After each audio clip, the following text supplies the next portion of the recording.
이번 초대형 산불의 인명피해도 사상 최대였습니다. 재난 문자가 수차례 발송됐는데도 왜 참사를 막지 못했는지 김주영 기자와 따져보겠습니다. 김 기자, 이번 산불 인명피해가 커진 이유 어떻게 봐야 합니까? 네, 우선 확인된 사망자 대부분이 60에서 80대 고령층이었습니다. 경북 영덕군에서는 80대 노부부가 집 앞에서, 100세 여성은 자택에서 숨진 채 발견됐습니다. 또 인근 요양원에서 차량을 타고 대피하다가 화염에 차가 폭발하면서 80대 3명이 사망하기도 했고요. 경북 청송에선 거동이 불편한 80대 여성과 70대 남성이 자택에서 사망하는 등 빠른 불길 속도에 이동이 불편한 노인들의 대피가 쉽지 않았던 것으로 보입니다. 네, 이렇게 고령층의 피해가 집중이 됐다는 이야기네요. 이유가 있나요?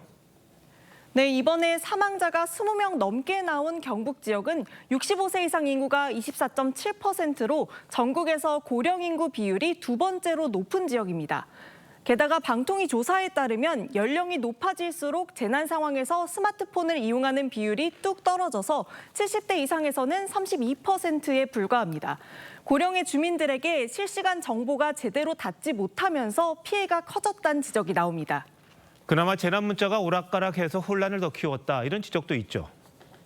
네, 그렇습니다. 예를 들어 영덕군에서는 주민들에게 바닷가 쪽 2개면으로 이동하라는 문자가 발송됐는데 대피 장소로 알린 지역까지 불과 30분 만에 불이 번지면서 포항 방향으로 다시 이동하라고 안내가 바뀌었습니다. 전국 산불 현황은 산림청이 실시간으로 종합하고 있는데 산림청에는 대피령 발송 권한이 없고 지자체가 소방 상황 등 현장을 파악해서 대피 문자를 보내는 구조라서 곳곳에서 빠른 대처를 하지 못했다는 지적이 나옵니다. 그나마 지금 같은 경우는 대피 장소를 지정을 했는데 이게 없는 경우가 상당히 많지 않습니까? 그럼 더 위험하지 않습니까? 네, 안동시가 보낸 재난 문자를 보시면 즉시 안전한 곳으로 대피하라고 되어 있고 대피처가 써 있지 않았습니다. 국립재난안전연구원이 분석한 결과에 따르면 과거 산불 당시에 구체적인 대피 장소가 명시된 상태로 재난 문자가 보내졌을 때에만 실제 유동 인구가 늘어나면서 대피 효과가 있었다고 합니다. 전문가들은 산불 관측 시스템과 주민 데이터 등을 연동해서 정확한 대피 경로를 제시하는 체계적 시스템이 필요하다고 지적했습니다. 산불이 몇 시간 후에 어디 도달한다. 근데 이 시스템도 구축이 되어 있어요. 근데 그 자체를 어떤 R&D나 이런 것들이 저는 안 되고 있다고 지금 보고 있거든요. 그런 플랫폼을 만들어야죠.